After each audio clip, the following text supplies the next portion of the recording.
And a frightening prediction that an entire nation could go the way of the dinosaurs. Japanese researchers saying decades of declining birth rates could cause their own people to become theoretically extinct. David Piper is live in the region. Hi Martha, yes, it's a bit of a doomsday scenario. Basically, these researchers in Sendai, this is a city that was devastated by the tsunami, they looked at the numbers and they said in a millennium time, if the numbers don't change, there won't be any Japanese people left. The last baby will be born in about 2013. Serious consequences for Japan, and it's having an impact already with the falling birth rate. One Japanese company said they're selling more adult diapers than baby diapers now, and also serious consequences, according to some people, because they suggest that Japan will perhaps spend more money on healthcare than on defense in the future, which could have implications for the U.S. alliance, Martha. Wow, that is fascinating, David. I mean, you know, one can sort of figure out what the problem is, but what are they saying? Why are they saying this is happening?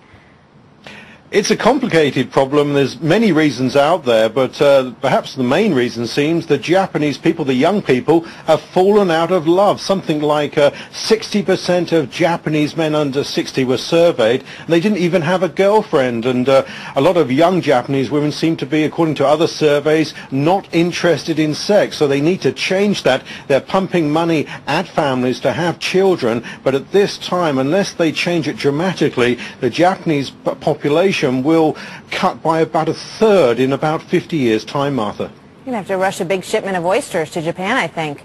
Anything they can think of. David, thank you very much. David Piper. Now to our top story. The Fukushima Daiichi nuclear power facility is in a precarious situation today, and at risk is the future of life as we know it in the northern hemisphere. It is not an exaggeration. In fact, U.S. Senator Ron Wyden visited the site in Japan, and he then issued a press release on his website talking about how precarious the situation was. Also, a former Japanese ambassador was there and issued a release talking about how the fate of the world depends on reactor number 4. Now, we covered this on Natural News. It's also been covered, of course, at Infowars.com. And in that story, we talked about how the cesium-137 radiation that could be emitted from reactor number 4 is extreme. And here's the quote from the former Japanese ambassador. Quote, "It is no exaggeration to say that the fate of the whole world depends on the number 4 reactor." And why is that the case? Because there are thousands of rods of fully spent and partially spent fuel rods. This is what, of course, powers the nuclear power plants, but they still contain radioactivity, lots of energy still contained in them, and they're in a pool that could be destroyed by an earthquake or a tsunami striking the Fukushima area. And that could happen at any time. Even a 7.0 to a 7.5 magnitude earthquake could take out that pool and cause this nuclear material to combust, to literally burn right into the open air, releasing a plume of radioactive elements, including cesium-137 and cesium-134, which would then drift into North America from about 6 days to 10 days, and then it could blanket much of the northern hemisphere thereafter.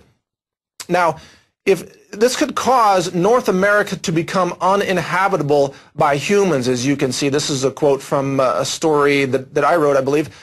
Up to 85 times the radiation release from Chernobyl has been calculated.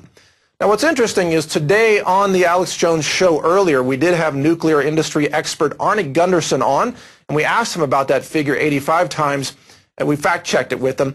He said he wasn't sure exactly where that was calculated, but he then did confirm that at least 20 to 30 times Chernobyl's radiation was contained in the nuclear fuel rods still being stored at the Fukushima Daiichi site. And if there is a fire, if there is an earthquake, if there is even a terrorist attack on that facility, it could unleash unprecedented levels of radiation across North America and around the northern hemisphere. So this is a massive risk, and most importantly, this is the big part, he said that even if the Nuclear Regulatory Commission in the United States made the funds available to try to rescue this situation, to contain those nuclear spent fuel rods, it would take them, in his words, 2 to 3 years to take care of that situation. So between now and 2 to 3 years out, and that's even if they decide to solve the situation, we are at risk of an imminent radioactive catastrophe, a nuclear apocalypse, if you will, if there's an earthquake that shatters that pool and causes that nuclear fuel to burn and be emitted into the air. The cover-up of this issue is being called Plumegate. So search for that on the search engines if you want to learn more about Plumegate.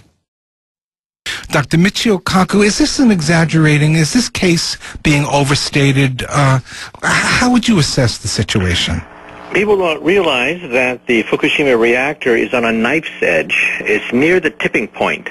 A small earthquake, another pipe break, another explosion could tip it over, and we could have a disaster much worse, many times worse than Chernobyl. It's like a sleeping dragon. The agency that oversees Japan's nuclear industry says it pressured the country's nuclear watchdog to not tell the truth about aging plants. The revelation comes as Japanese officials try to increase transparency in the industry. We apologize. We must remain neutral to ensure the country's nuclear power plants are safe. The Commission toughened up its earthquake resistance guidelines for nuclear plants 6 years ago. It turns out the agency pressured the Commission to state that nuclear plants built under old guidelines were safe against earthquakes. The agency was afraid that journalists and lawmakers would criticize the decision to keep older plants in operation, and members feared they would end up in lawsuits and plants would be forced to shut down. The latest from Fukushima is, and I was shocked when I saw this hit the wire service just 2 weeks ago. We know there have been partial meltdowns before. 3 Mile Island, Chernobyl. The core collapses, but still some of it is intact. It's a partial meltdown. The latest result from Fukushima is the nuclear power plant suffered a 100% liquefaction. The core completely liquefied. There's nothing left. There's no hulk. There's no remaining collapsed core. The core completely liquefied. Last year's meltdowns and explosions at Fukushima Daiichi contaminated topsoil across a wide area of northeast Japan. Where to locate facilities to store radioactive soil has become a crucial issue. The Environment Minister has asked residents near the nuclear plant to accept an intermediate storage facility. Gorshi Hosono met more than 200 residents of Okuma town, which hosts the damaged nuclear plant. All the residents were forced to evacuate their houses. Hosono stressed that interim storage facilities are needed for the vast amount of radioactive soil. Many residents questioned the need for the storage facilities to be in their town. Others feared an increase in radiation levels. I wonder how much the government takes us seriously. We just want to regain safe places to live. The government considers the most urgent and crucial issue to be securing the livelihood and economic stability of the residents.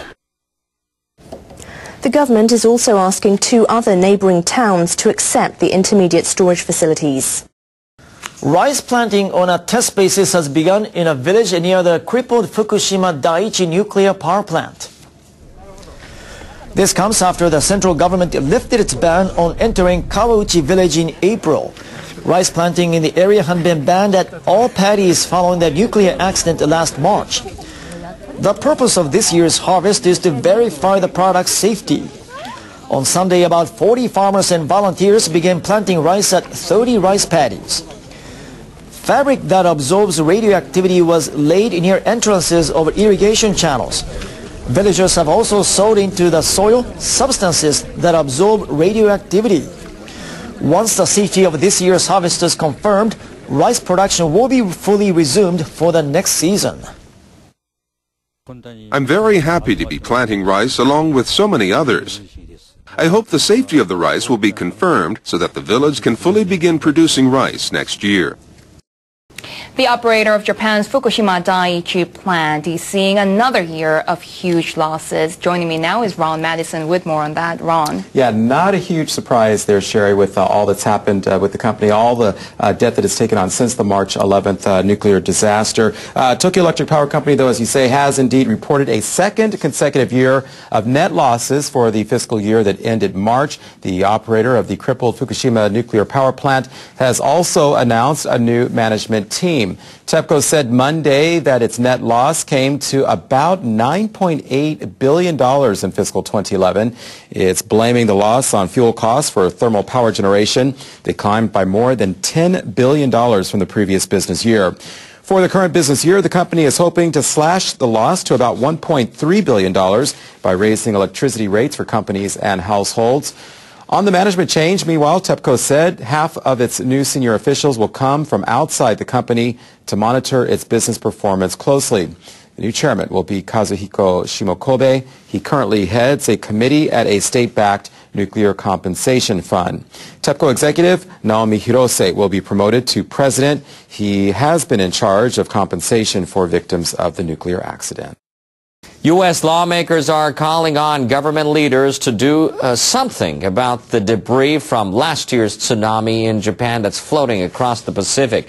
Tons of wreckage from the disaster are believed to be nearing the western coast of North America. The tsunami unleashed debris on an unprecedented scale. Some 5 million tons were swept out to sea.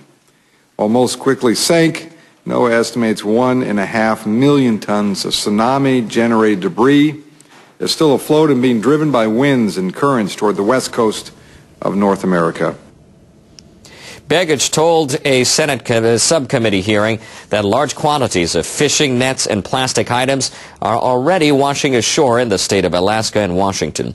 Lawmakers have expressed frustration at the federal government's failure to lay out a plan to retrieve and dispose of the wreckage. They cited complaints from residents of coastal communities. The lawmakers demanded the government provide information before debris washes ashore. Japan's government is also discussing what it can do to help clean up the debris. Deputy Chief Cabinet Secretary Tsuyoshi Saito told top ministry officials the issue will take on a greater urgency as more debris starts to reach the North American coast. Saito told them to forget about conventional ideas and come up with feasible measures after consulting with U.S. officials. Japan's ground self-defense forces have shown journalists a new radioactive-proof vehicle. The $9 million armored truck will be deployed to nuclear accident sites. SDF officials say the vehicle, unveiled Wednesday, is completely airtight. It is equipped with an air filtering device, making it also immune to toxic gases and bacteria. An outside sensor detects radiation and collects data in contaminated areas. The data can be immediately sent for analysis, allowing the SDF to quickly assess crisis situations and draw up decontamination plans. The vehicle is a modification of older models used during the Fukushima nuclear accident. 3 vehicles have initially been deployed at an expected cost of about $9 million each. The GSDF says it plans to eventually deploy dozens around the country.